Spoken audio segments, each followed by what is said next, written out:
Welcome to another edition of Grizzlies Daily. I'm your host, Malik. Let's just jump straight into what people are talking about right now in the offseason. So, if you didn't know, after Game 3, the Oklahoma City Thunder, they ended up losing to the Denver Nuggets in Game 3 after overtime. And I took a lot away from that game, especially that last quarter that I want to get into. But first, there's an interview with Alex Caruso after Game 3 where he went into detail basically about facing the Nuggets, the team with championship experience, and what it means for the team. But in that, he included a line regarding the Grizzlies, and I'm going to read it out to you guys. So Caruso said, and I quote, "I was excited to play Denver because I knew they were gonna bring greatness out of us.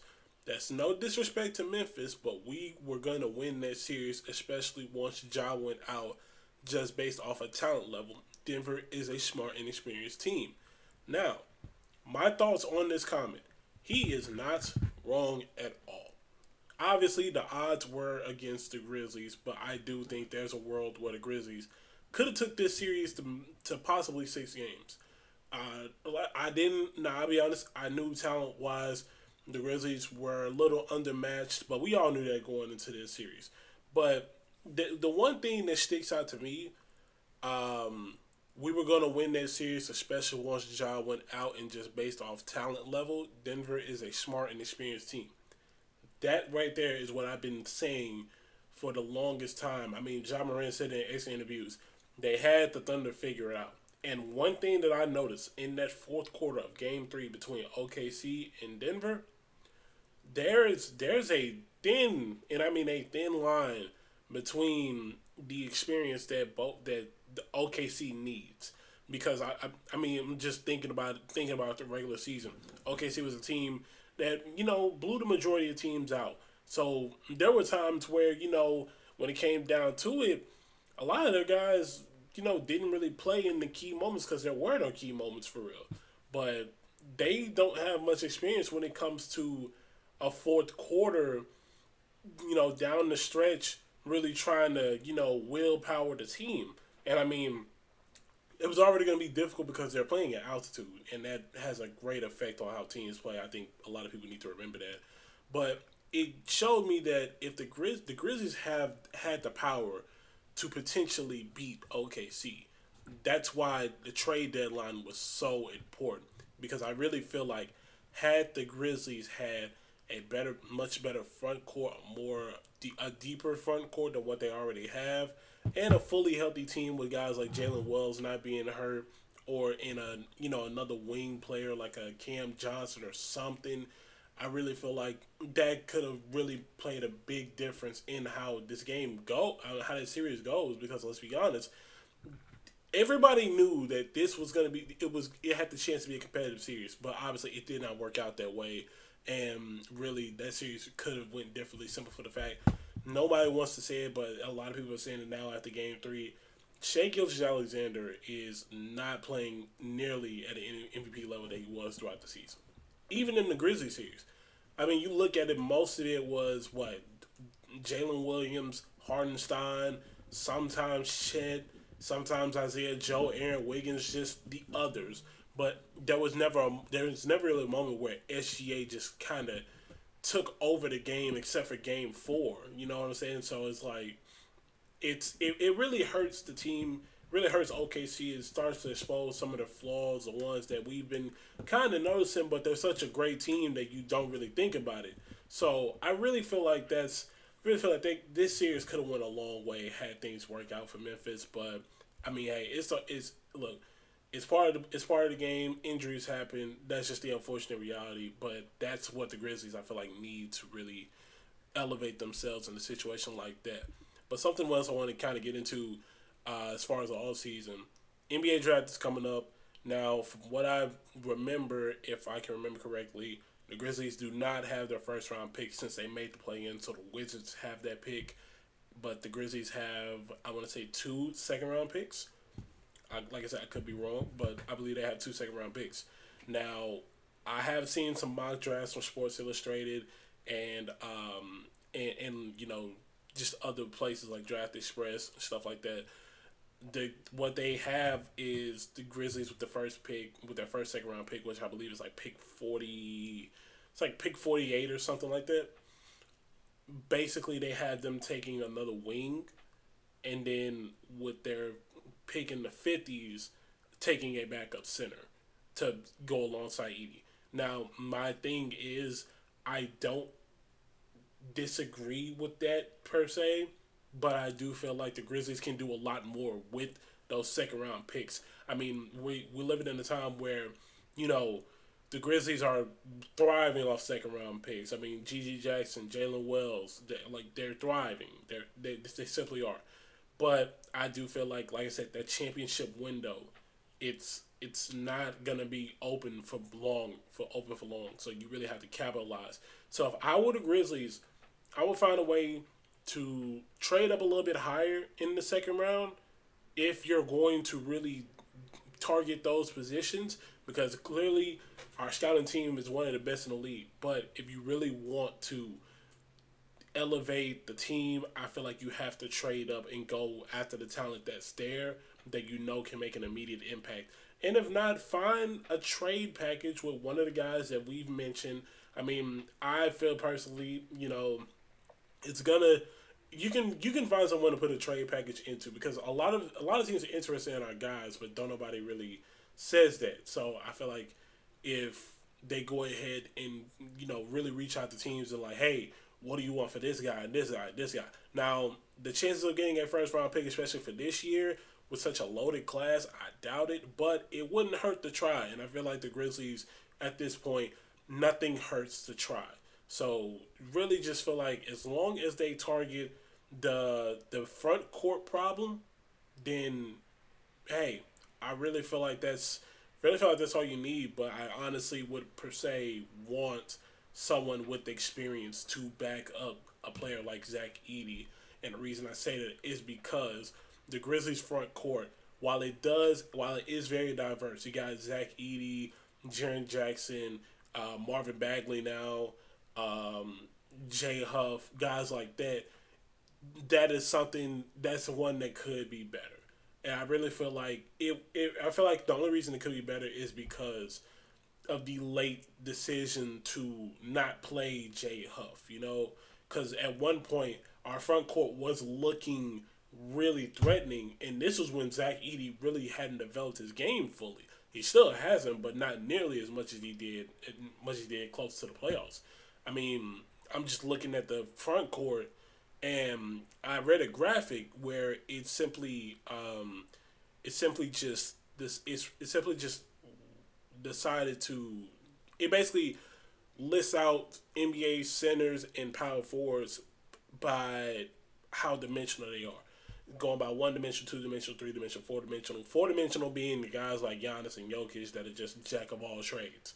But something that really struck my attention. So a lot of people look at Jaren Jackson Jr. as a three-dimensional forward, with the skills being inside scoring, shooting, and defense. Really, that's all you need out of a power forward. Honestly, anything outside of that, you're just asking, for like a Draymond Green type of player when it comes to like playmaking and stuff. The only thing with Jaren is the foul trouble. That's why I really hope Jaren gets with someone like a Marc Gasol, or just a really good defensive forward that can help him play disciplined defense. Because that's really what it comes down to. If you really pay attention to Jaren Jackson, a lot of his fouls, most of the time, I will admit, Jaren just in the wrong place at the wrong time. But other times, a lot of his fouls are just him going for blocks that really don't even need to be going for. I mean, look, the shot is up. Just let it go. It's no big deal. Like, it's okay for them to score that one time. So I really feel like that's one thing that Jaren really needs to work on. So hopefully he does do that. But I mean, as far as the front court goes, you look at we have a bunch of one-dimensional guys. Jay Huff obviously was shooting, and then Zach Edey when it comes to rebounding. Now it's like that can be good for some people, but there's centers out there that can definitely do everything that you're asking for out of two guys, is what I'm saying. And I feel like this free agency, and I hate that the salary cap scenario is what it is. But I'd really love for the Grizzlies to even, I don't know, make a trade or figure out how to pull some strings, because I really feel like a Miles Turner type of player would be absolutely perfect for this team.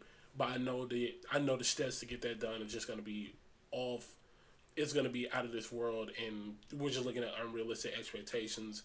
So it really is going to be interesting to see what happens over the course of free agency and the draft when it comes to the center position, because that is a clear weakness for the Grizzlies, along with the lack of veteran presence on the bench or even in the starting lineup. If you understand what I'm saying. So I feel like that kind of talent, and along with the coaching staff, because let's be real, the Grizzlies have a fairly young coaching staff. Outside of Anthony Carter, you really don't have many guys that have much experience compared to other coaches on other coaching staffs. So I really feel like if you want to, I feel like the Grizzlies want Thomas Isolo to really succeed. You have to look at reaching out to some of these former coaches that it simply just is not working out for, like a Budenholzer or Frank Vogel. One of those guys being an assistant behind Isolo, or maybe really, in my opinion, I really feel like the Grizzlies should go after one of the former players, just someone that can say, "Hey, I've been in this position before. This is what you need to do. This is how it is." Because yes, the coaches are very knowledgeable, but no one is more knowledgeable than someone who's actually played the game, especially in a recent time period. So a guy like a Tony Allen or Zach Randolph being one of the coaches, one of the assistants, would be perfect for Isolo. It helps him understand that, hey, the guys may respect you, but this is how you got to talk to them. Because let's be real, Isolo has his way of talking to players, and I don't think it's the one that really gets to the players in a moment where they need it the most. That's why you need someone that can really speak to the guys and just get on them whenever something's up. Like, if somebody's slacking on a backdoor cut, be able to, hey, give them constructive criticism while also keeping them focused in on the game. But hey, I could be wrong. That could be a strong suit of Isolo. It's just in that playoff series, even though it was 4 games, even with the play in, I felt like I didn't see that enough. Because if that was the case, I feel like he would have really done it with guys like Santi Aldama, who was struggling on defense, or Luke Kennard, who was afraid to shoot the ball. Just things like that. Because I have my think piece on Luke Kennard. I really feel like a guy that's shooting less, if not the same amount of shots as John Conchar. That's a problem to me. So really, that's how I feel towards that. But Isolo, I feel like the Grizzlies really should beef up their coaching staff. I mean, I got a lot of respect for Jason Marsh and all those. Jason Marsh, excuse me. Got a lot of respect for those guys, but there clearly needs to be something different with this group. And we can always say, hey, the players, we need this guy on the roster. We need this dude on the roster. But it's just it goes a long way. It really does go a long way when you have those kind of guys. I mean, just even speaking to the players, it's clear that somebody's message is getting through, because you got guys like Jalen Wells, who went on the Running Back podcast with Lou Williams and Chandler Parsons.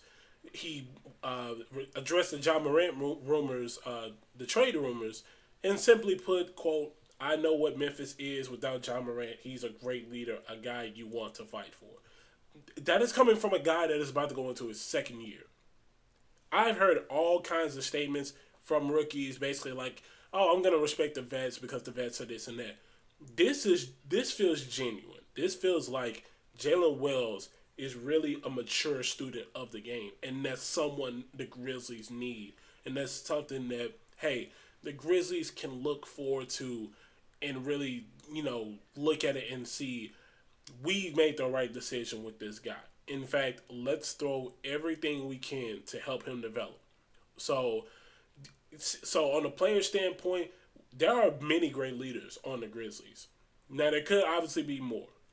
I would never not say that. There could always be more leaders. But it starts with the coaching staff as well. It's just that simple. And I've been a bit advocate on Twitter saying, hey, The Grizzlies need to include more plays into their offense so that way there isn't too many instances where it's iso ball or pick and roll, and they see someone's up in the air, the shot isn't open, they throw an errant pass and it's a turnover. Because like I said, we saw it a lot in the regular season. So hopefully things change. Hopefully we see some form of change or effort by general manager Zach Kleiman to get those things done that other teams are doing that the Grizzlies can really succeed from. So hopefully, all we can do is just hope. Obviously, a lot to look forward to in the off season. I'm finding these topics for you guys, and the more I find them, the more we're going to talk about them. It's going to be literally about anything. So just make sure that you are tuning in on a daily basis, hitting that subscribe button, turning on those post notifications, and follow me on my social medias. This is Grizzlies Daily. I'm your host, Malik, and I'm signing off. So stay blessed.